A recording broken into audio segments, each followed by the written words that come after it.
Zoom closely enough on the fabric of reality.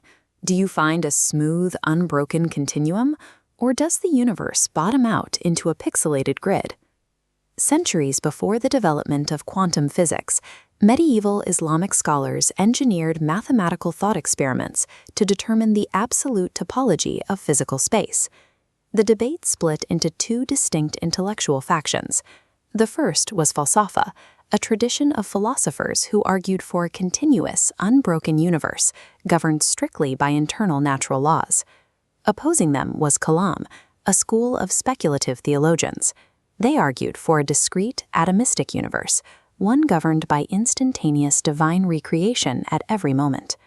A rigorous, mathematically grounded war, this debate was fought entirely through the weaponization of logical paradoxes. Proving whether space-time is continuous or discrete dictates the underlying mechanics of existence itself, whether the universe operates on predictable, unbroken causality, or if it is destroyed and rebuilt, pixel by pixel, every fraction of a second. The physicists of the Kalam tradition anchored their model on a strict logical rule. The existence of an actual infinite in the physical world is a mathematical impossibility. They used this rule to expose what they saw as a fatal flaw in the concept of continuous matter. If an object is truly continuous, it can be divided endlessly. That means the object is built from an actually infinite number of parts. To cross a continuous sandal, an ant must reach the halfway point, but before that, the quarter mark, and before that, the eighth mark. Continuous space means these halfway points multiply endlessly into an actual infinity. An infinite distance cannot be traversed. Therefore, the ant should mathematically never be able to cross the sandal, yet we observe physical motion every day. Kalam scholars applied this logic to comparative scale, a mustard seed placed next to a mountain. If both objects are continuous, they can be divided infinitely. This means both contain an infinite number of constituent parts. By definition, one infinity cannot exceed another infinity. If they contain the exact same number of parts, a mustard seed and a mountain would mathematically have to be the exact same size.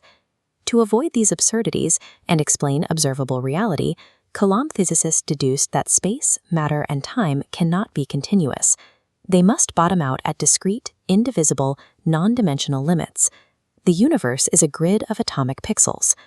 The opposing Falsafa scholars recognized that this atomic model introduced severe logical errors of its own. They established a counter-hypothesis. If space is truly a discrete, pixelated grid, then fundamental, proven geometry must fail. We construct a right isosceles triangle on an atomic chessboard grid, with legs spanning exactly 4 atomic squares. Counting the atoms along the diagonal hypotenuse reveals it touches exactly 4 atoms. Because an atom is an indivisible unit of measure, a hypotenuse crossing 4 atoms is exactly 4 atoms long, making it identical in length to the legs. But the Pythagorean theorem states the square of the legs added together must equal the square of the hypotenuse. 4 squared plus 4 squared equals 32, but 4 squared is 16. 32 does not equal 16. The math of the universe breaks down completely. The only way to fix the math is to admit that the diagonal of an atom is longer than its side.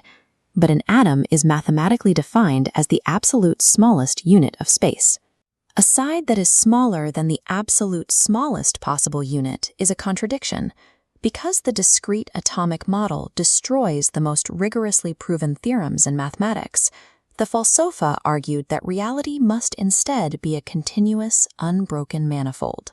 But the Falsafa still had to neutralize the Kalam threat. If the universe is continuous, how do you avoid the logical trap of infinite physical division? They solved this by drawing a strict distinction between 2 different types of division, conceptual division and physical division. Conceptual division is a purely mental exercise.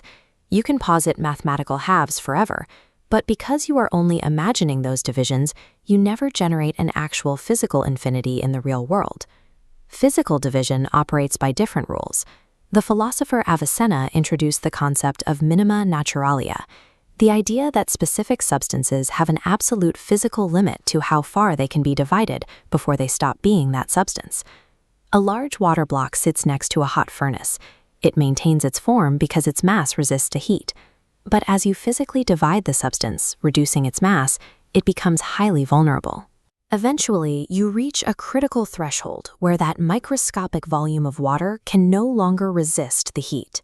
At this limit, the matter instantly loses the form of water and takes on the form of air. While mathematics allows for infinite conceptual zooming, physical reality forces hard thermodynamic boundaries. This protected a continuous universe from the absurdity of infinite physical parts. With the structure of matter settled, the debate shifted to the container of the universe. Can there be a truly empty space, an absolutely strict void entirely devoid of any physical matter whatsoever? The Aristotelian consensus held by most falsafa scholars dictated that place is strictly defined by the bodies occupying it. If there is no body, there is no place, making a true void physically impossible. To defend this, Al-Farabi analyzed a medical cupping glass experiment. This diagram shows a glass vial inverted and pushed down into a bowl of water. When air is sucked out, the water level is drawn upward. Many observers believed a pocket of pure void space was created at the top, which then pulled the water up to fill the emptiness. Al-Farabi rejected this entirely. He proved no void was created. The remaining air simply expanded its volume to fill the space. Volume is flexible, and space is always completely filled with matter. But an independent philosopher and physician named Al-Razi dissented. He completely decoupled space from the matter occupying it.